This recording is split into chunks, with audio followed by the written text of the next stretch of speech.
Hoy Joy, umayos ka ha. Ano naman kang gagawa ng kalokohan sa customer ko na yan? Bigatin daw kasi yan. Tsaka malaki naman magbigay yan. Campaign? Hindi mo ako kilala yan. Basta, ang magtanong, sundin mo na lang ako. Basta. Baka di mo lang tamang hatiin natin. Oo naman. Pucha naman, oh. Kanina pa ako dito, ah. Hi Mr. Cruz, pasensya ka na. Tatagalan. Masyado kasing nagpapagalat ng alaga ko para sa'yo. Uy, Yoli, ilang taon na to? Baka madisgrasya ako dito, ha? Malilintikan ka talaga sa akin. Huwag kang mag-alala. Mukhang ng bata to, pero wala akong sabi to, tsaka magaling pa to. Ganun ba? Siguraduhin mo lang, ha? Maganda nga, pero titignan pa natin kung magaling nga. Kalahati mo na yung abot ko sa Yoli, ha? Ang kalahati, dito ko muna abot sa alaga mo. Kapag nasayahan ako, huwag kang mag-alala. Akong bahala sa'yo, kaya galingan mo na lang, ha? Pasayahin mo ako. Wala akong problema. Mr. Cruz, ano po ba?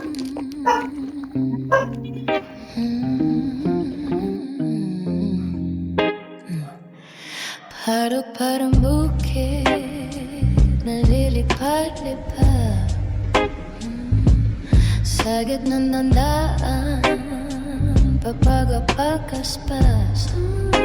Isang barang tapis, isang dangkalang manggas. Ang saya'y dekula, isang piyesa ang saya. May painita pa siya. Kamusta, Mr. Cruz? Napagsayo ba kita? Ibang klase ka nga talaga. Tama ka si Kadam Yoli. Magaling ka nga. So, ibig sabihin ba niyan, may bonus ako sa'yo? Walang problema. Kunin mo na lang sa bag yung isang sobre. May dagdag na yan. Thank you, sir.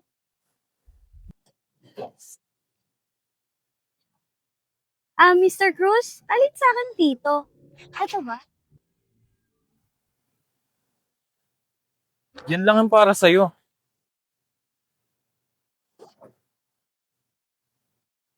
Oo, magaling ka nga.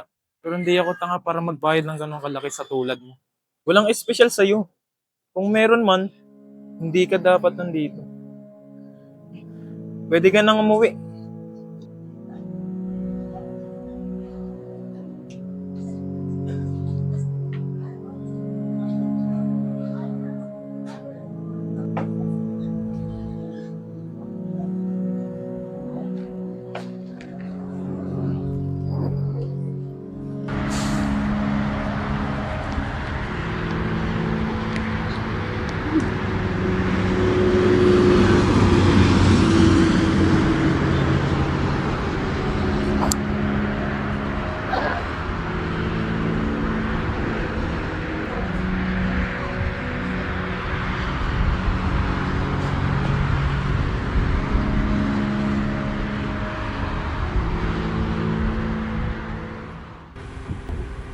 Joy?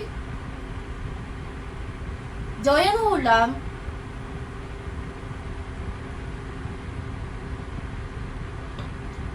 Wala naman tayong ulam. Wow! Big time, Joy ah. Mukhang nakadami ka ata kagabi. Palmusal ka naman. Dami na ito oh. Sakto wala tayong ulam. Joy! Hoy, Joy! Ano? Teka nga, nag-aayos yung tao dito eh.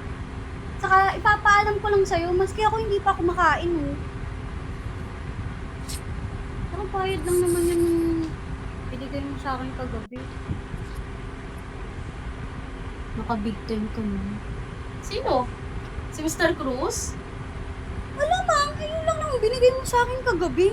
Na keso malaki daw magbayad. Kuripot naman din. Kuripot? Hoy, Joy, ang dami na ito oh. Sa dami na ito, pwede na nga tayong kumain sa fine dining restaurant.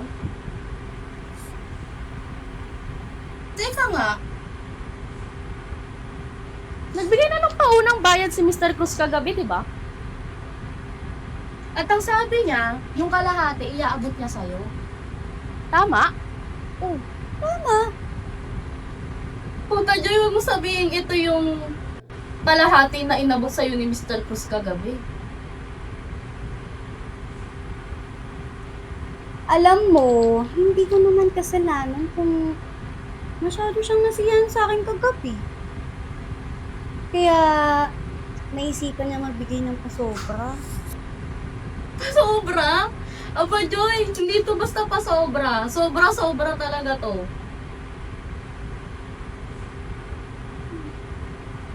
Teka nga, huwag mo sabihin. Joy! Sinabihan naman kita na huwag kang gagawa ng kung ano sa customer na yon. Sinabi ko sa'yo, di ba? Na huwag kang gagawa ng kalokohan. Hindi mo alam kung gaano kabigat yung tao na yon at wala akong pake kung ano yung mga ginagawa mong diskarte sa mga hayop na yan. Pero wag mo, Joy! Oo ha? Concern ka na pala ulit sa akin.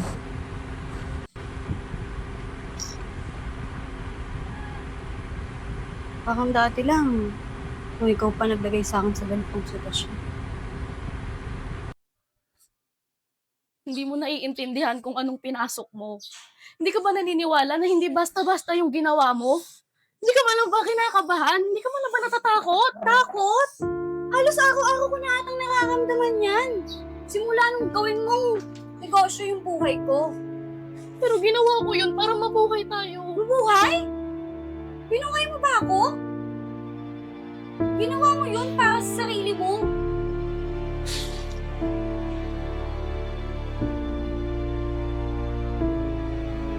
Ngayon bigla kang mag-aalala dahil sa bigating customer mo? Nasaan ka nung ako'y natatakot? Nasaan ka nung ako yung walang choice? Anak, hindi mo alam kung gaano kadelikado to ngayon. Akala mo ba? Ginagawa ko to dahil gusto ko? Hindi mo nakikita. Pero may dahilan lahat ng post. Hindi ka ako gusto. Bigyan na magandang buhay. Kahit ako mismo ko. Hindi mo siya kilala. Kasi hindi mo na siya piniling kilalanin. Habang ikaw abala sa paghawak ng pera at kapangyarihan, isang buhay na nasisira. At kung ako lang yung makakapag-ayos mo, lahat ng kailangan gawin, gagawin ko.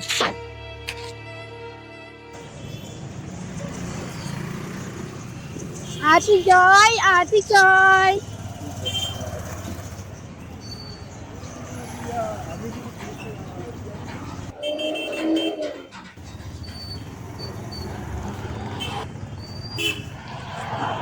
Ako? Ay, nasan ka na naman kayang bata ka? Iba naman to, nasan kaya yun?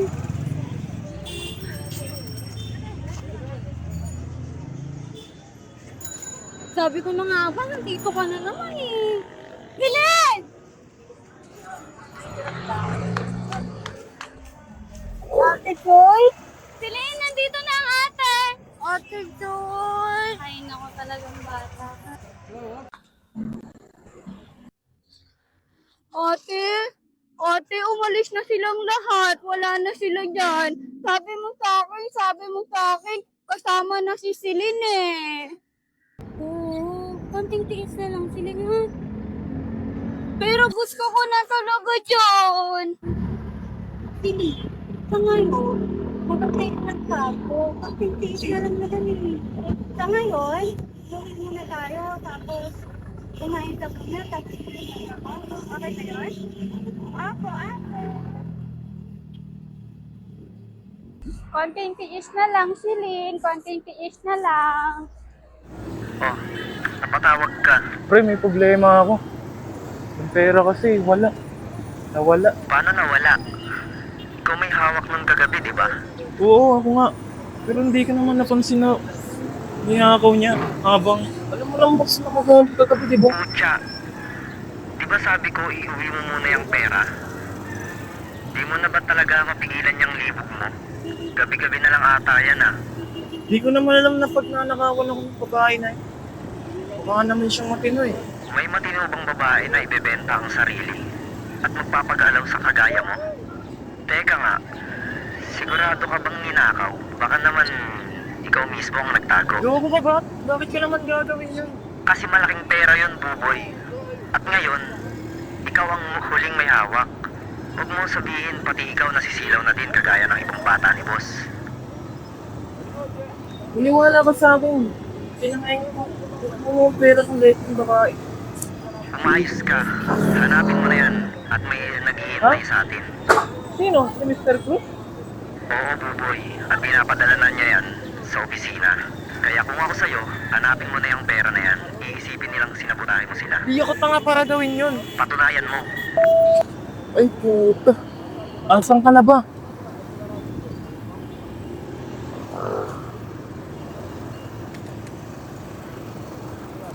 Ate, may kilala po kayong Madam Yol. Bakit may nahanap? May sasabihin lang ho ako. Mukhang hindi lang kausap ang hahanap mong iho ah. Alam ko na yung ganyan lakad. Babae pa kay mo, no? Salamat po.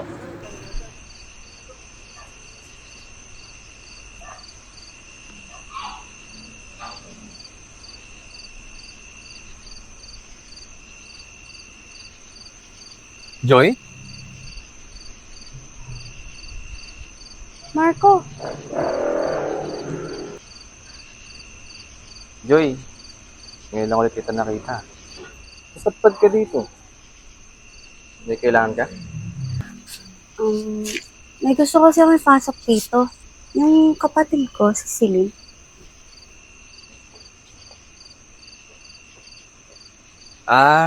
Maganda yan. Buti naman na pag-desisyon mo na ipasok si Celine dito. Matagal-tagal na rin nung uli mo nabanggit sa akin yung plano mo eh. Pero kung special case, sila kasi yung mga batang mas kailangan na pagtutok na pagtuturo eh. Kagaya ni Celine. Oo. May mga sessions para sa kanila. Maliit na klase, pero mabigat yung babayaran eh. Pero kung para kay Celine, sulit yun. Ikaw, kumusta ka na? Ayos lang. Nagkatrabaho ka na ba ulit? Doon pa rin ba sa pinapasukan mo? Uy. Basta, okay naman kasi yung kitaan ko dun.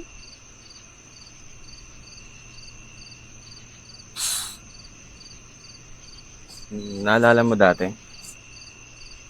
Gusto mo maging teacher? Halos tapos ka na nun. Bakit? Di mo na lang ituloy. Hindi sapat. Yung kinikita ko kasi ngayon, sakto lang sa pangangailangan namin ng kapatid ko. Sayang, Joy. Sabay sana tayo nagtuturo ngayon eh. Kagaya ng pangarap natin dati. Alam mo, kung gusto mo pa, pwede pa natin ibalik. Ibalik? Yung dating tayo. Hindi na ganun kadali. Joy, hindi naman nagbago yung tingin ko sa'yo noon hanggang ngayon eh. Simula nung piliin mong tapusin yun sa atin dahil sa trabaho ang papasukin mo. Tinanggap ko yun dahil alam kong mas may pangangailangan ka. Kung noon, wala akong kakayahang tulungan ka. Sana maisip mo na kaya ko nang hilaan yung mga kamay ko sa'yo ngayon. Kaya ko. Alam ko. Pero hindi ibig sabihin nun, hindi ka na pwedeng tulungan. Salamat. Sabihan mo lang ako, Joy, ha? Tutulungan ka rin sa pag-enroll kay Celine. Ingat ka lagi, ha? Kapag libre ka, sabihan mo ako. Labas tayo minsan. Namiss kita, eh. Paro-parong bukid na lilipad-lipad sa gitna ng daan. Mauna na ako, Joy. Pagas-pagaspas, isang bara ng tapis, ang dangkalang manggas. Ang saya de cola, isang pesa ang sayad. May paineta pa siya, may suklay pa haste o hetes ang palalabasin. Haharap sa altar at mananalamin, at saka siya lalakad ng pagkendeng-kendeng.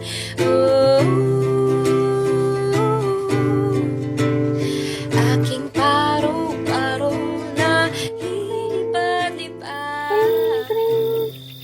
Ate Joy, nasan ka na? Uwian na sila. Kring, kring. Ate Joy? Ate Joy? Uwian na, uwian na.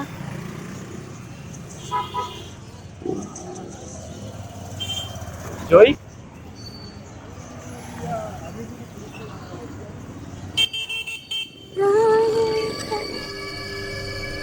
Oo nga ba si Joy? Hindi ako pwede magkamali. Itim ang buhok. Mas maliit sa akin. Tagal kitang hinanap. Joy! Joy!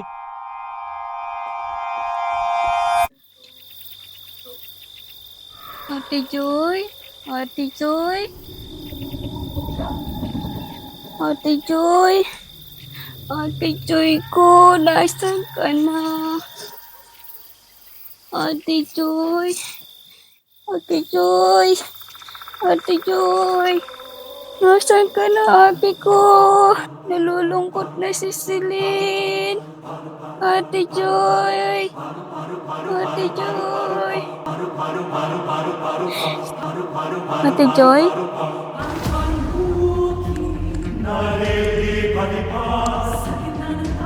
Saan ka pupunta?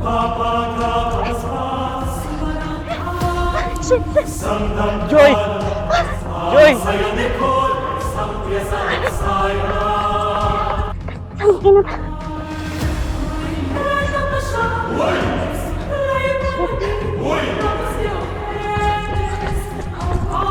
Joy, tumigil ka!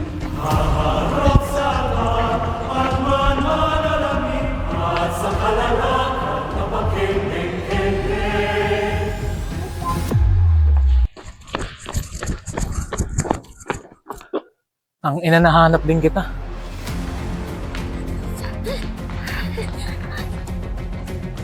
Joy, tumigil ka. Ay, lalapit! Pinahirapan mo ako. Bitawan mo! Ano bang kailangan mo sa akin? Dali nga! Alam mo ba kung paano kalaking pera ang kinuha mo? Ano ba yung nangyayari sa akin? Alam ko! Bakit ginawa ko yun para sa kapatid ko? Tangina, kapatid mo? Hindi ko na problema yung kapatid mo. Huling pagkakataon, Joy. Ibalik mo na ang pera kung ayaw mo may mangyari sa'yo. Huling pagkakataon, Joy. Ilabas mo na ang pera. Hindi mo makukuha ang pera!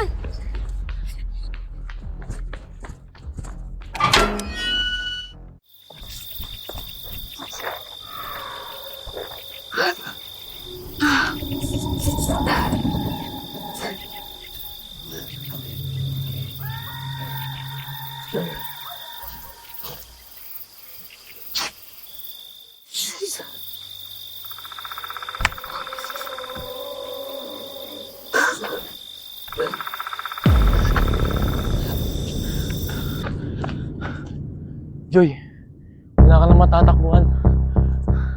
Ibalik mo na yung pera. Hindi. Hindi mo makukuha yung perang yun. Huling pagkakataon, Joy. Kung may mawawala man sa akin, hindi yung perang yun. Ganun ba? Hindi yung buhay mo na lang.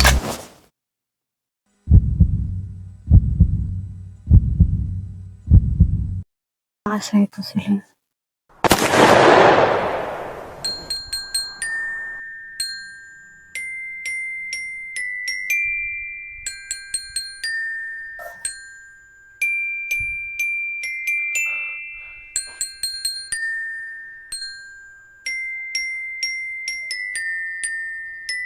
Celine? Ate Joy, saan ka galing? Kanina pa kita hinihintay.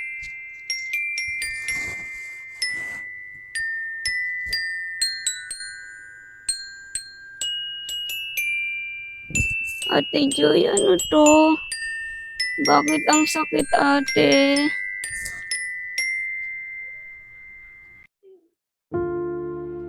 Ate Joy? Ano to? Ate?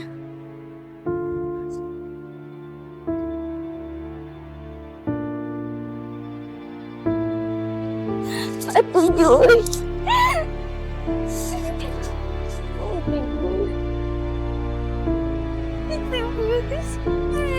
Ate Joy, bakit? Uwian na ate ko. Ate, uwian na. Papasok ko. Ate ko.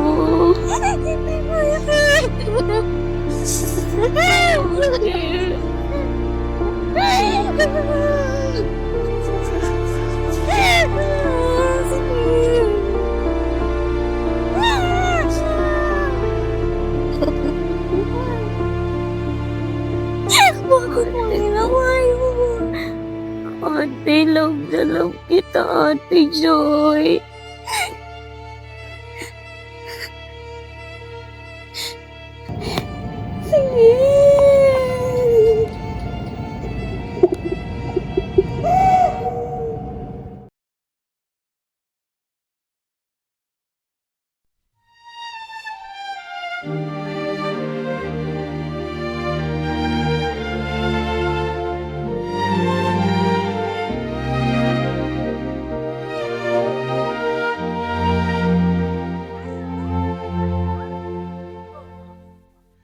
Paro-parong bukid nalilipad-lipad sa gitna ng daan, papagapag-aspas.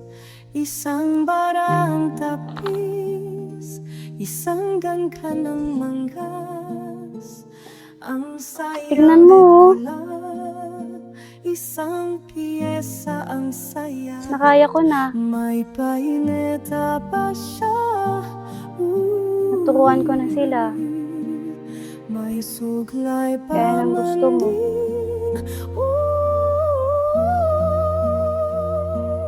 Naguwas, diyohetes ang palalabasin, haharap sa altar. Hindi ko man natupad ang mga pangarap mo. At sa kalalakad ng pakinding kende.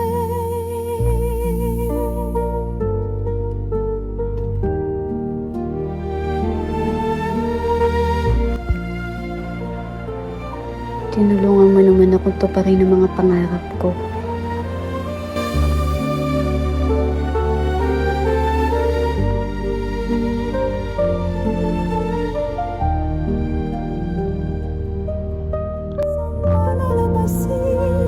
Haharap sa altar at mananamig, at sa kalalakad ng pakinding